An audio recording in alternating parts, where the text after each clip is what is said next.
তাহলে নদীর কয়টা গতির কথা বলেছি? তিনটে। উচ্চ গতি, মধ্যম গতি, নিম্ন গতি। তাহলে উচ্চ গতিটা কি নদীর অ্যাকচুয়াল?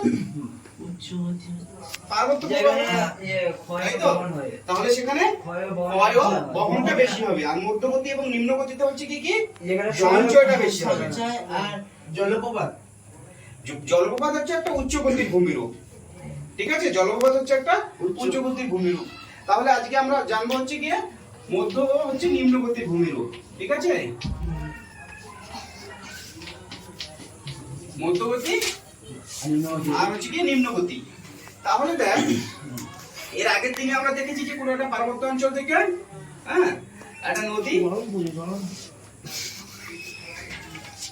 যদি নেমে আসে, তাহলে হচ্ছে কি এই পার্বত্য অঞ্চল পর্যন্ত নদীর হচ্ছে কি এটা কি পার্বত্য প্রবাহ বা উচ্চ গতি, এবং তার পরবর্তীতে নদীর আরো দুটো প্রবাহ আমরা দেখতে পাবো। এটা হচ্ছে কি মধ্যগতি, আর এটা হচ্ছে কি নিম্ন গতি। তাহলে একটা নদীর হচ্ছে কি এই তিনটে গতিতে বিভিন্ন ধরনের ভূমিরূপ সৃষ্টি হবে, ঠিক আছে? তাহলে উচ্চ গতিতে কি হচ্ছে কি ক্ষয় কাজ বেশি, উচ্চ গতিতে কি ক্ষয় কাজ বেশি, আর মধ্যগতি আর নিম্ন গতিতে কি হবে সঞ্চয় আর বহনটা সঞ্চয়টা সবচেয়ে বেশি হবে। তাহলে যদি সঞ্চয়টা বেশি হয় তাহলে বিভিন্ন ধরনের কতগুলো ভূমিরূপ সৃষ্টি হবে। চল সেই ভূমিরূপগুলো দেখি আমরা। ঢাল, পার্বত্য অঞ্চলে কি একটা নদীর ঢাল বড় পার্বত্য অঞ্চল হচ্ছে কি এটা এই ছবিটা, হ্যাঁ উঁচু ঢাল, হ্যাঁ এই যেটা হচ্ছে কি ঢাল। তাহলে কি উঁচু ঢাল, তাহলে এই ছবিটাই কত আপু যদি হচ্ছে কি কোনো জলপ্রবাহ যদি নেমে আসে, ঠিক আছে, এই জলপ্রবাহের গতি কি হবে? স্পিড হবে, মানে তাড়াতাড়ি পড়বে, খুব গতিবেগ বেশি হবে, গতিবেগ বেশি এর হবে, ফলে ক্ষয়টা বেশি হতো। ঠিক যখনই হচ্ছে কি এই সমভূমিতে প্রবেশ করলো, সমভূমি অঞ্চলে, তখন কিন্তু সেই স্পিডটা কমে যাবে, সেই গতিটা কি হবে কমে যাবে। তাহলে কমে গেলে কি হবে, এই ক্ষয়ের থেকে কি হবে সঞ্চয় বাড়তে শুরু করবে, আর এই সঞ্চয় যখন বাড়বে তখন নদীর বহন ক্ষমতা কমবে। কি হবে? নদীর বহন ক্ষমতা কমে যাবে, ঠিক আছে?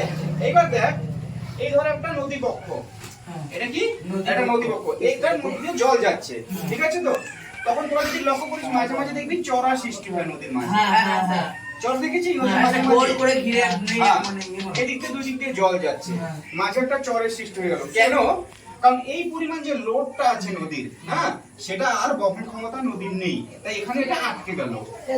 তাহলে নদীর একটা হচ্ছে গিয়ে মধ্যগতি বা নিম্নগতি একটা ভূমিরূপ কি চড়া বা চর, চড়া বা চর। তাহলে এটা একটা ভূমিরূপ পেলাম আমরা, ঠিক আছে? নদীর একটা ভূমিরূপ পেয়ে গেছি। এইবার দেখবি যে যদি আমরা মধ্যগতিতে দেখি যে নদী কিন্তু প্রচুর প্রশস্ত হয়, একটা ওয়াইড অঞ্চল জুড়ে প্রবাহিত হয়, প্রশস্ত। হ্যাঁ, আয়তনটা কি বেশি হয়? হ্যাঁ, নদীর যে প্রস্থটাকে বলে, নদীর প্রস্থটা কি হবে প্রচুর বেশি হবে, বিরাট অঞ্চল জুড়ে প্রবাহিত হবে। এইবার দেখবি যে এই অঞ্চলগুলোতে কোপাই নদী দেখেছিস সোজা যাচ্ছে না এঁকে বেঁকে যাচ্ছে, তাহলে নদী কি এঁকে বেঁকে যাচ্ছে, তাহলে এটাকে বলা হয় নদী বাঁক। কি বলে? নদী বাঁক। দেখবি যে এই দেখ নদী হচ্ছে কি একে বেঁকে চলে, হ্যাঁ নদী কি একে বেঁকে প্রবাহিত হচ্ছে। তাহলে এই ধরনের ভূমিরূপটা কেন নদী এত এঁকে বেঁকে যাচ্ছে?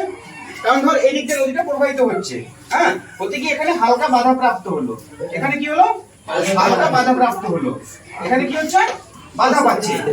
এবার নদীর সেই পরিমাণ গতিবেগ নেই, নদীর সেই পরিমাণ গতিবেগ নেই যে হচ্ছে এটাকে ভেঙে এই দিক দিয়ে যাবে, তাই নদী কি হলো বেঁকে গেল, ঠিক আছে? উচ্চ গতিতে যা বেগটা ছিল তাতে বেগটা নেই, তখন নদী আবার এদিকে বেঁকে গেল, গিয়ে আবার এখানে আবার হচ্ছে কঠিন শিলা, কঠিনতে আবার এদিকে কঠিন গিয়ে আবার নদী বেঁকে গেল।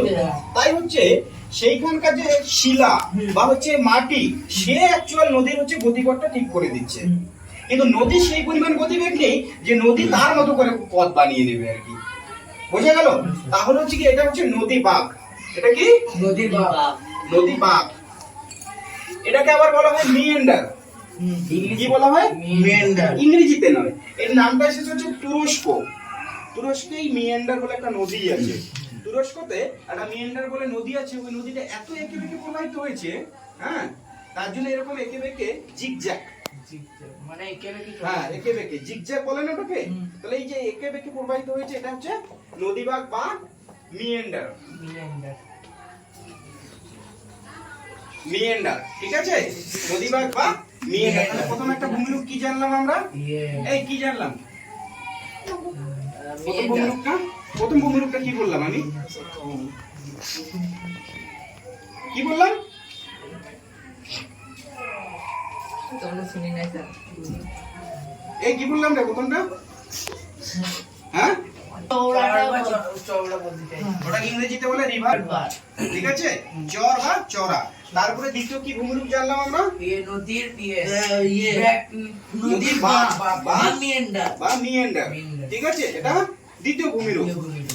সেম ভূমিরূপ। এই মিয়েন্ডার তো মধ্যগতিত হয়, নিম্নগতিত হয়। এই ভূমিরূপগুলো মোটামুটি মধ্যগতি আর নিম্নগতি ভূমিরূপগুলো সমান। হ্যাঁ, যেটা মধ্যগতিত হতে পারে, নিম্নগতিত হতে পারে। এইবার দেখ, এই মিয়েন্ডার থেকে আরেকটা দারুণ ভূমিরূপ সৃষ্টি হয়, যেটাকে আমরা বলি অশ্বক্ষুরাকৃতি হ্রদ। তুই চেঁচাচ্ছিলি না অশ্বক্ষুরাকৃতি হ্রদ বলে বলে সেই দিন, এর আগের দিন? হ্যাঁ, তো অশ্বক্ষুরাকৃতি হ্রদ, এটাকে বলা হয় অক্সবো লেক। কি বলে? অক্সবো লেক। এইবার দেখ ঘটনাটা, এরকম একে বেঁকে প্রবাহিত হচ্ছে, ঠিক আছে? তো তাহলে বললাম যে নদীটা যখন আসছে, এসে এখানে ধাক্কা খেলো, তখন এদিকে বেঁকে গেল, ঠিক আছে? গিয়ে আবার এদিকে ধাক্কা খেয়ে এদিকে বেঁকে গেল, এরকম করে নদী প্রবাহিত হচ্ছে, ঠিক আছে? এইবারে হঠাৎ করে যদি নদীর শক্তি বৃদ্ধি পায় বা গতিবেগ বৃদ্ধি পায়, হ্যাঁ হ্যাঁ, গতিবেগ যদি বৃদ্ধি পায়, যেমন বর্ষাকালে প্রচুর জল এলো নদীতে, আর কি গতিবেগ বৃদ্ধি পেয়ে কি হলো, নদী ভাঙন শুরু হলো। বর্ষাকালে কি হয়, হ্যাঁ, ভাঙন হয়ে এই জায়গাটা বাড়লো এক বছরে, তার পরবর্তী বছরে আরো এতটা বেড়ে গেল, ঠিক আছে? ভাঙলো, ভাঙতে ভাঙতে এইভাবে লেগে গেল এই জায়গাটার সঙ্গে। তখন নদীটা কি হলো, মিক্স হয়ে গেল দুটো মিক্স হয়ে গেল। তখন হচ্ছে কি এই নদীটা, এই যে বাঁকাটা বাদ দিয়ে, তখন নদীটা হচ্ছে কি সোজা প্রবাহিত হচ্ছে। তখন দেখ, এই যে জায়গাটা যে আছে এটা প্রতিটা থেকে গেল, এখানে আর নদীর কোনো জলের স্রোত নেই, তখন এটা একটা লেকের মতো থেকে গেল, কিন্তু দেখতে হচ্ছে ঘোড়ার খুরের মতো। ঘোড়ার যে খুরটা আছে সেটা, হ্যাঁ হ্যাঁ হ্যাঁ, তো সেই যে ঘোড়ার খুরের মতো একটা হ্রদ থেকে গেল, এবং আস্তে আস্তে এটা কি হবে, এই জায়গাটা মুছে যেতে শুরু করবে। হ্যাঁ, বন্ধ হতে হতে হতে হতে এই জায়গাটা সুচালো হয়ে গেল, হয়ে গিয়ে এবারে দেখ এটা এরকম থেকে গেল, এবং অনেক আরো দীর্ঘ সময় পরে এটা আস্তে আস্তে সরতে শুরু করবে। সরতে সরতে ধর এরকম একটা এই নদী থেকে অনেক দূরে, তখন আর এই নদীর সঙ্গে এর কোনো সম্পর্ক নেই। এই নদীটা তখন এই দিক দিয়ে বইছে, এই দিক দিয়ে এই নদীটা বইছে, আর এই হ্রদটা এইদিকে দূরে থেকে গেল। হ্যাঁ, তাহলে এই ধরনের হ্রদকে বলা হয় হচ্ছে কি অশ্বক্ষুরাকৃতি হ্রদ, বা ইংরেজিতে বলা হয় কি, ইংরেজিতে কি বলা হয়, ইংরেজিতে বলা হয় অক্সবো লেক। অক্সবো লেক। আর বাংলায় বলা হয় কি, অশ্বক্ষুরাকৃতি হ্রদ। তাহলে পরপর কি কি ভূমিরূপ জানলাম?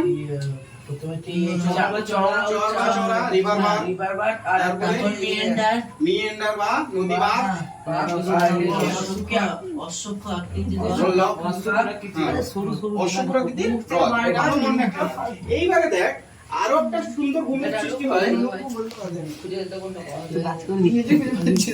আমার দিকে দেখ, এইবার দেখবি যে এটা হচ্ছে নদীর মূল জলস্রোত যাচ্ছে এটা দিয়ে, ঠিক আছে? এটা হচ্ছে কি মূল জলস্রোত। এবারে বর্ষাকালে যখন নদীর জল বৃদ্ধি পায়, তখন দুকুল ছাপিয়ে যায় জল, নদীটা অনেকটা ইয়ে হয়ে যায়, ছড়িয়ে যায়, তখন নদী এতটা জায়গা ছড়িয়ে গেল, ঠিক আছে? ছড়িয়ে গেল, এটা অল্প কিছুদিন থাকলো, তারপরে বর্ষা চলে গেলে আবার নদী হচ্ছে গিয়ে তার মূল যেটা ইয়েটা চলে এলো মূল নদীতে। এবার এই যে এক্সট্রা জায়গাটা আছে, এই এক্সট্রা জায়গাটা দেখবি যে ওখানে গিয়ে যদি নদীর জল নেমে যাওয়ার পরে বাড়িতেও বা কোথাও দেখবি যেখানে জল জমে, পরে জলটা শুকিয়ে গেলে ওখানে পলি জমেছে, একটা পলি জমে থাকে। ঠিক এরকমই হচ্ছে গিয়ে এই অঞ্চলগুলোতে পলি জমে থাকে জল নেমে যাওয়ার পরে। এই জায়গাটা কি পলি জমে থাকে, এটাকে বলা হয় প্লাবন ভূমি। এটা কি প্লাবন ভূমি। কেন এরকম নাম এলো? এই যে প্লাবিত হয়েছিল, বন্যাতে প্লাবিত হয়েছিল, এই প্লাবিত থেকে শব্দটা এসেছে প্লাবন ভূমি, ঠিক আছে? কি নাম এটা? যে এই মধ্যগতি বা নিম্নগতি দু জায়গাতেই এটা হতে পারে, ঠিক আছে? প্লাবন ভূমি। কি নাম? প্লাবন ভূমি, ঠিক আছে? আরেকটা নাম ये जानबो ইংরেজি ইংরেজি যেটাকে বলে বন্যার ইংরেজি কি? তাহলে ফ্ল্যাট আর ভূমি হচ্ছে প্লেন, তাহলে ইংরেজিতে এটাকে বলবে ফ্ল্যাট প্লেন। কি বলবে? Flat plane. ঠিক আছে? হ্যাঁ, মোহনা, এখানে মোহনা আসবে কোথা থেকে? বাদ কোথায় এলো এখানে? চর বা চরা এলো, নদী বাঁধ বা মিয়েন্ডার এলো, তারপরে কি এলো? তারপরে হচ্ছে অশ্বক্ষ আকৃতির হ্রদ, অশ্বক্ষুর আকৃতির হ্রদ, তারপর প্লাবন ভূমি। প্লাবন ভূমি। ঠিক আছে, এইবারে দেখ এই যে প্লাবন ভূমি আছে, এই আমার দিকে দেখ, তোরা দুজন দেখ, পরে কিন্তু ধরবো প্রত্যেকটা। এটা ভাবিস না যে শুধু আমি পড়াচ্ছি আর তোরা এইদিকে ওদিক তাকিয়ে যাবে, এটা পসিবল নয়। এদিকে দেখ, তাহলে এই যে প্লাবন ভূমি দিকে জলটা যে নেমে গেল, প্লাবন ভূমি যে জলটা, তুই কাকে দেখছিস? আমার দিকে দেখ, তো এখানে দেখবি যে প্রচুর পরিমাণে নুড়ি, কাকর, বালি এগুলো জড়িয়ে গিয়ে একটা বাঁধের মতো সৃষ্টি হয়। কি সৃষ্টি হয়? একটা বাঁধ সৃষ্টি হয়। এটাকে বলা হয় স্বাভাবিক বাঁধ। ন্যাচারাল লিভিং ইংরেজিতে বলে, আর বাংলায় বলে স্বাভাবিক বাঁধ। স্বাভাবিক বাঁধ। তাহলে এটা হচ্ছে কি কি? স্বাভাবিক বাঁধ। স্বাভাবিক বাঁধ। স্বাভাবিক বাঁধ। স্বাভাবিক বাঁধ। ঠিক আছে, বা ন্যাচারাল লিভিং। ঠিক আছে, তাহলে কি কি পেলাম? নামগুলো বারবার বলছি কেন? যাতে একবারে মাথায় ঢুকে যায়। লেভি না লিভি? বল কি কি, বল এক এক করে নামগুলো বল। বলবো কি কি পাঁচটা ভূমি বললাম? ওই চড়া বা চড়া মিয়েন্ডার, প্লাবন ভূমি, অশ্বক্ষুর আকৃতির হ্রদ, নদী বাঁধ। Good. হ্যাঁ, বল তুই বল। কি? প্লাবন ভূমি আর একটা ইয়ে অশ্বক্ষুর আকৃতির হ্রদ, আকৃতির হ্রদ, আর একটা নদী বাঁধ বা মিয়েন্ডার বললি না? প্লাবন ভূমি, প্লাবন ভূমি, তারপরে স্বাভাবিক বাঁধ। স্বাভাবিক বাঁধ। বাঁধ। ঠিক আছে, এইবারে দেখ, প্রথম দিকে একটা ভূমিরূপ আমরা ছেড়ে এসেছি। যখনই হচ্ছে কি নদী পার্বত্য প্রবাহ থেকেই, হ্যাঁ, পার্বত্য প্রবাহ থেকেই সমভূমি প্রবাহে প্রবেশ করে, তখনই দেখবি যে এটা ধর পার্বত্য অঞ্চল। হ্যাঁ, এই পার্বত্য অঞ্চল থেকে নদীটা যখনই সমভূমিতে প্রবেশ করে, তখন দেখবি যে এখানে প্রচুর পরিমাণে নুড়ি কাগজ যেটা জমা করে, প্রচুর পরিমাণে নুড়ি কাগজ জমা করে, সেটাই অনেক সময় পাখার মতো আকৃতি হয়ে যায়। কিসের মতো হয়ে যায়? পাখার মতো। পাখার মতো। তখন দেখবি যে নদীর ঘাটটা যে আছে বিভিন্ন দিকে বইতে থাকে। হ্যাঁ, না, এটাকে বলা হয় পলল ব্যাজনী। কি বলে এটাকে? পলল ব্যাজনী। পলল ব্যাজনী। এটাকে বলা হয় পলল ব্যাজনী। পলল ব্যাজনী। ঠিক আছে, এরকম পাখার মতো হয়ে গিয়ে পলল ব্যাজনী। ঠিক আছে, এইবারে দেখ, এটা তাহলে শুরুর প্রথম ভূমিরূপটা কি? তাহলে মধ্যগতির মধ্যবর্তী পলল ব্যাজনী। এইবারে নিম্নগতির শেষ ভূমিরূপটা কি হবে? বদ্বীপ। মোহনাতে। তাহলে শেষ ভূমিরূপটা কি? বদ্বীপ। ঠিক আছে, এইবারে দেখ,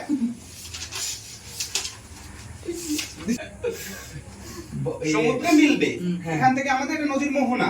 ঠিক আছে, তো এবারে যেহেতু নদীর হচ্ছে কি কি গতি কম, বহন কম, তাহলে এখানে প্রচুর পরিমাণে সঞ্চয় হচ্ছে। সঞ্চয় হয়ে গিয়ে এখানে একটা কি হলো? ভূমিরূপ সৃষ্টি হলো।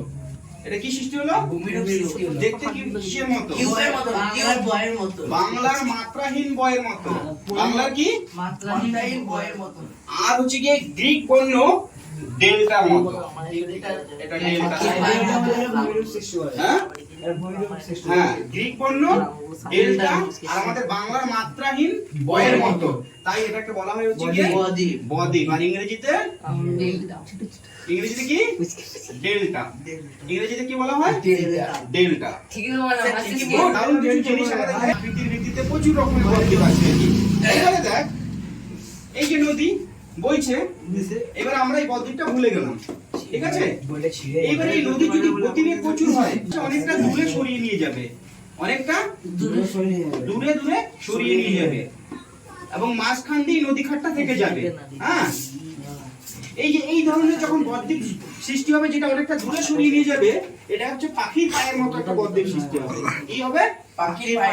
পাখির পায়ের মতো হবে। যখন নদীটা দূরে সরিয়ে নিয়ে যাবে সঞ্চিত পদার্থগুলোকে, সমুদ্র পক্ষে অনেক দূরে, তুই এক এক করে পাখির পায়ের পাখির কি আছে তো? এইবারে দেখ, তুই যেটা বলছিলি ধনুক আকৃতির বদ্বীপ, এইবারে এর যদি পৃষ্ঠদেশটা মানে সম্মুখ, যেটা ফোর লাইন বলে আর কি, সম্মুখ দিকটা যে আছে, সম্মুখ দিকটাকে যদি বেশি ঠেলে, হ্যাঁ, এটা যদি ধনুকের মতো আকৃতি হয়ে যায়, এই সামনের দিকটা যদি ধনুকের মতো আকৃতি হয়ে যায়, এই দিকটা বলে যা, ওটা উপরটা না, সামনের দিকটা এরকম ধনুকের মতো আকৃতি হয়ে এখানে যদি প্রচুর পরিমাণে সঞ্চিত পদার্থ জমা হয়, ঠিক আছে, তাহলে এই ধরনের বদ্বীপগুলোকে আমরা কি বলবো? ধনুক আকৃতির বদ্বীপ। যেটা হচ্ছে আমাদের গঙ্গার বদ্বীপটা কি? আমাদের গঙ্গা, মহানদী, গোদাবরী, হ্যাঁ, এই তারপরে হচ্ছে গিয়ে কাবেরী, একমাত্র কৃষ্ণা নদীর বদ্বীপটা হচ্ছে গিয়ে পাখির পায়ের মতো বদ্বীপ আছে ভারতবর্ষে। আর মিসিসিপি নদীর বদ্বীপ তো জানিস, পাখির পায়ের মতো বদ্বীপ। তাহলে এই যে ধনুক আকৃতির বদ্বীপ, এটাকে ইংরেজিতে কি বলা হয়? Arcuate delta. কি বলা হয়? আর্ক কথাটার অর্থ কি? আর্ক মানে বাঁকানো, কি? আর্ক মানে হচ্ছে বাঁকানো। তাহলে আর্ক থেকে কথাটা এসেছে আর্কুয়েট। এটাকে কি বলা হয়? Arcuate delta. ঠিক আছে? আর বাংলা এটা হচ্ছে কি? ধনুক আকৃতির বদ্বীপ। তাহলে পাখি পায়ের মতো বদ্বীপ, ধনুক আকৃতির বদ্বীপ, তারপর ত্রিভুজ আকৃতির বদ্বীপ। তাহলে আকৃতি অনুযায়ী, হ্যাঁ, কি কি রঙ এই ধরনের বিভিন্ন রকম বদ্বীপ। এইবারে দেখ, আমাদের যেটা জানার বিষয়, সব নদীর বদ্বীপ সৃষ্টি হয় না, ঠিক আছে? কেন কেন সৃষ্টি হয় না? আমাজন নদীতে তো কোনো বদ্বীপ নেই। কেন? ওখানে পৃথিবীর বৃহত্তম নদী কি? অ্যামাজন নদী, ঠিক আছে? আর দীর্ঘতম নদী হচ্ছে গিয়ে নীল নদী। এটা কোথায় অবস্থিত? নীল নদী হচ্ছে মিঠাছি আর কি, নীল নদী। এই চাঁদের পাহাড় পড়েছিস? হ্যাঁ হ্যাঁ, সেখানে ভিক্টোরিয়া হ্রদের কথা আছে, সেখান থেকে সৃষ্টি হচ্ছে নীল নদী। এবার দেখ, আমাদের বদ্বীপ করতে গিয়ে হচ্ছে গিয়ে এই যে ডেল্টা কথাটা আমরা জানলাম যে না, এবার ডেল্টা কথাটা প্রথম ব্যবহার করেছে কিন্তু হেরোডোটাস। কে ব্যবহার করেছে? হেরোডোটাস। ওই নীল নদীর বদ্বীপ যে দেখেছিল, নীল নদী যেখানে হচ্ছে কোথায় পড়েছে? নীল নদী ভূমধ্যসাগরে। হ্যাঁ, ভূমধ্যসাগরে। তাহলে নীল নদী যেখানে ভূমধ্যসাগরে পড়েছে, তার এখানে যে পলি সঞ্চয় হয়েছে, তার যে আকৃতিটা ডেল্টার মতো, হ্যাঁ, সেটা দেখি হেরোডোটাস হচ্ছে গিয়ে প্রথম ডেল্টা নামটা এনেছিল আর কি। ঠিক আছে? এটা নীল নদীর সঙ্গে জড়িত। হেরোডোটাস কে? মানে ওই হচ্ছে আবার ডেল্টা শব্দ মানে এই সৃষ্টিকর্তা। হ্যাঁ, ডেল্টা নীল নদীকে দেখে। ঠিক আছে? এবার দেখ, আমরা যেটা বলছি, আমাজন নদী কিন্তু বদ্বীপ নেই। কঙ্গো নদীরও কিন্তু কোনো বদ্বীপ সৃষ্টি হয়নি। অথচ এত বড় বড় নদী আমাজন, কঙ্গো, এদের কোনো বদ্বীপ সৃষ্টি হয়নি। আমাদের নর্মদা, হ্যাঁ, তাপ্তি, এইসব নদী কিন্তু কোনো বদ্বীপ কেন সৃষ্টি হয়নি? এইবার দেখ, প্রচুর পরিমাণে পলি নিয়ে আসছে একটা নদী, সমুদ্রে নিয়ে আসছে। এইবারে যদি সমুদ্রের গভীরতা বেশি হয়, এই জায়গাটা যদি গভীর হয়, তাহলে কি হবে? পলিবালিগুলো কি হবে? নিচের দিকে পড়ে যাবে, নিচের দিকে পড়ে গিয়ে তৃতীয় চলে যাবে। তাহলে এখানে কোনো রকম চান্সেস রয়েছে? না, বদ্বীপে কোনো চান্সই কোনো চান্স নেই। তাহলে যদি মোহনায় যদি সমুদ্রের গভীরতা বেশি হয়, তাহলে বদ্বীপ সৃষ্টি হওয়ার কোনো সুযোগ নেই। ঠিক আছে তো? তাহলে আমি বদ্বীপ সৃষ্টির অনুকূল পরিবেশ যদি বলি, তাহলে হচ্ছে কি কি মোহনার কাছে সমুদ্র অগভীর হওয়া প্রয়োজন। তাহলে এক নাম্বার হচ্ছে আমার অগভীর সমুদ্র। কি লাগবে? অগভীর সমুদ্র লাগবে। এখানে যদি আমার সমুদ্র অগভীর না হয়, তাহলে সেটা তৃতীয় চলে যাবে, কোন রকম ভাবে এখানে বদ্বীপ সৃষ্টি হবে না। তারপরে দেখ, সমুদ্রের নিজস্ব একটা স্রোত আছে। সমুদ্রে কি আছে? স্রোত আছে। এইবারে সেই স্রোত যদি আড়াআড়ি এদিক দিয়ে প্রবাহিত হয়, সমুদ্র স্রোত কি আড়াআড়ি মানে এদিকে, হ্যাঁ, আড়াআড়ি যদি প্রবাহিত হয়, তাহলে কিন্তু বদ্বীপ সৃষ্টি হবে না। কারণ এখান থেকে সরিয়ে নিয়ে যাবে। কি করবে? সরিয়ে নিয়ে যাবে। তখনও কিন্তু বদ্বীপ সৃষ্টি হবে না। মানে পলিগুলোকে এদিকে সরিয়ে নিয়ে যাচ্ছে। হ্যাঁ, তাহলে বদ্বীপ সৃষ্টি হওয়ার কোনো চান্স নেই। এবারে দেখ, এটা বোঝার জন্য বললাম, তোরা যেটা মনে রাখবি, ঘনত্ব। এই যে নদীর জলের ঘনত্বের থেকে সমুদ্রের জলের ঘনত্ব যেন বেশি হয়। সমুদ্রের জলের ঘনত্ব যেন বেশি হয়, গ্রেটার দেন হয়। নদীর জলের থেকে সমুদ্রের জলের ঘনত্ব বেশি হয়। ঘনত্ব যদি বেশি হয়, তাহলে এখানে পলিগুলো জমা হবে। ঠিক আছে? তাহলে আরেকটা হচ্ছে সমুদ্র জলের ঘনত্ব। কি আছে? সমুদ্র জলের ঘনত্ব।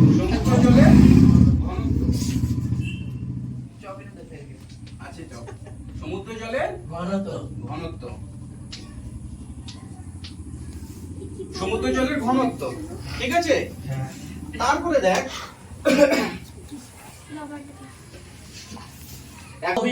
গভীর সমুদ্র, অগভীর সমুদ্র, আর এটা সমুদ্র জলের ঘনত্ব, সমুদ্র জলের ঘনত্ব। ঘনত্ব। তারপর হচ্ছে কি এই নদী যে আছে, নদীর দীর্ঘ গতিপথ।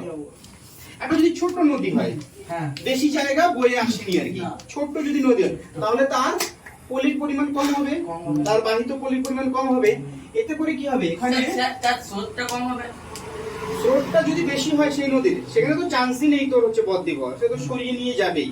আর যদি নদীর গতিপথ কম হয়, যেমন আমাদের নর্মদা নদী বা তাপ্তি, হ্যাঁ, এগুলো হচ্ছে গিয়ে দৈর্ঘ্য কম আর কি নদীগুলো। কিন্তু গঙ্গা অনেকটা বয়ে এসছে, ব্রহ্মপুত্র অনেকটা জায়গা বয়ে এসছে, তাহলে এই যে দৈর্ঘ্যগুলো যে আছে, সেই দৈর্ঘ্যগুলো একটা কারণ। তাহলে হচ্ছে কি কি নদীর দৈর্ঘ্য, ঠিক আছে?